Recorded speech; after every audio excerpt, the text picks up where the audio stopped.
Christmas is one of the most anticipated days in the entire year, celebrated by billions of people around the world with feasting, gift-giving, and visiting family. It's traditionally seen as a commemoration of the birth of Jesus Christ. However, the holiday's original roots are far different from that. Join us as we examine the true origins of the Christmas holiday.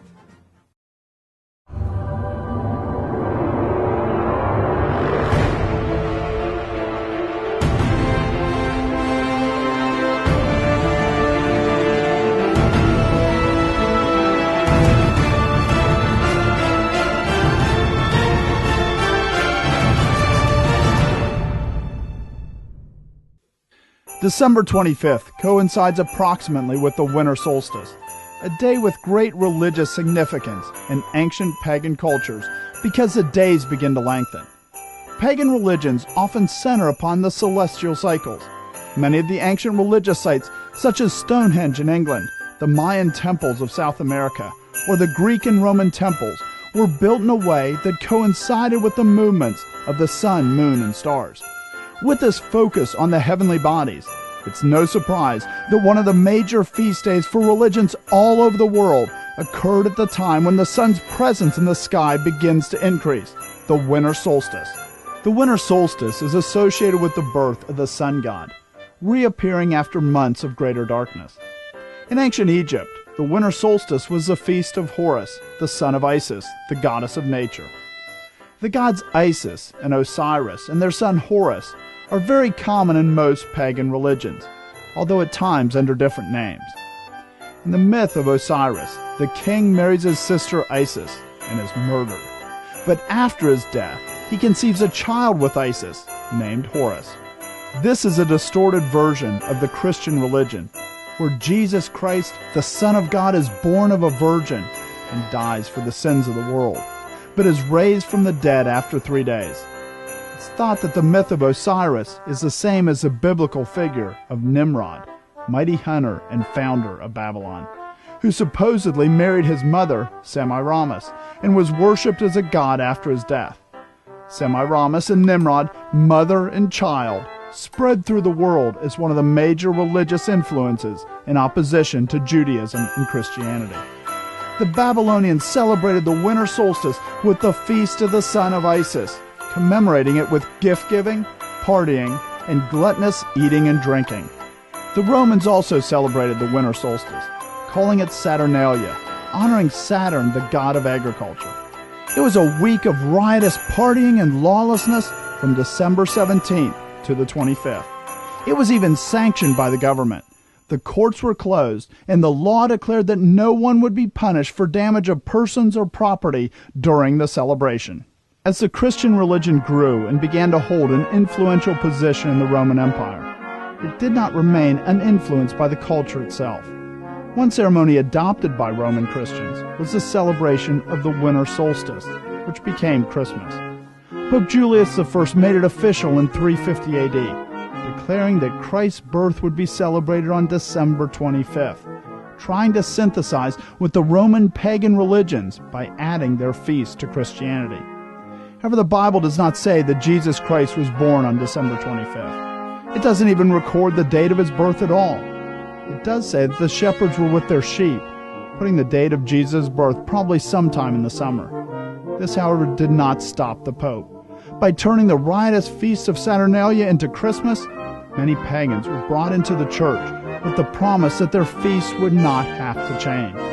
The Catholics also adopted the pagan gods, elevating the Virgin Mary, mother of Jesus, to be a god, to parallel the ancient mother and child myth.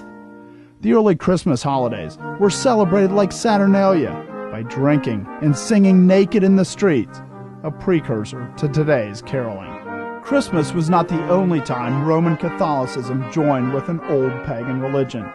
Across the world, Roman Catholicism has great variation because it synthesizes with the religions it finds, from paganism to voodoo, allowing people to join the church without changing their conduct or worship. Pope Gregory I wrote in 606 AD to Abbot Mellitus, a missionary to England, who would become the first bishop of London, advising him how to convert the Britons. He wrote, The temples of the idols among the people should on no account be destroyed. The idols themselves are to be destroyed, but the temples themselves are to be aspersed with holy water, altars set up in them, and relics deposited there. For if these temples are well built, they must be purified from the worship of demons and dedicated to the service of the true God. In this way, we hope that the people, seeing that their temples are not destroyed, may abandon their error, and flocking more readily to their accustomed resorts, may come to know and adore the true God. And since they have a custom of sacrificing many oxen to demons, let some other solemnity be substituted in its place, such as a day of dedication or festivals of the holy martyrs whose relics are enshrined there. After the Protestant Reformation in the 16th and 17th centuries, many Reformed Christians became discontent with the Christmas holiday, which had been celebrated by Pope Paul II in 1466 by having the Jews run naked through the streets of Rome. They wished to depart from these riotous practices.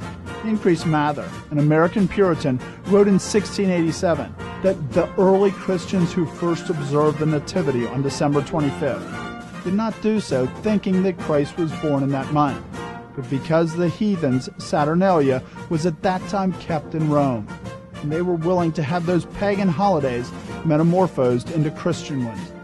Many also believed that holidays should only be celebrated if they were commanded in the Bible.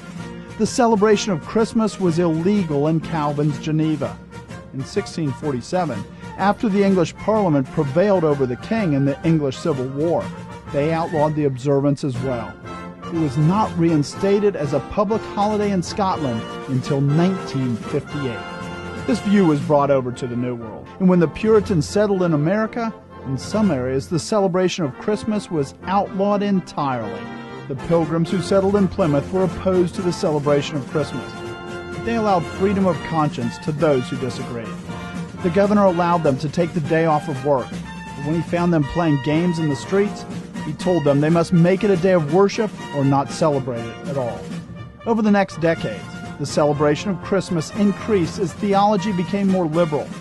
During the American Revolution, the holiday declined greatly in popularity, being seen as an English custom. George Washington made use of the holiday in 1776 by attacking the Hessians at the Battle of Trenton during their celebration. Subscribe and check back soon for the rest of this video explaining the renewal of Christmas and why we celebrate as we do today.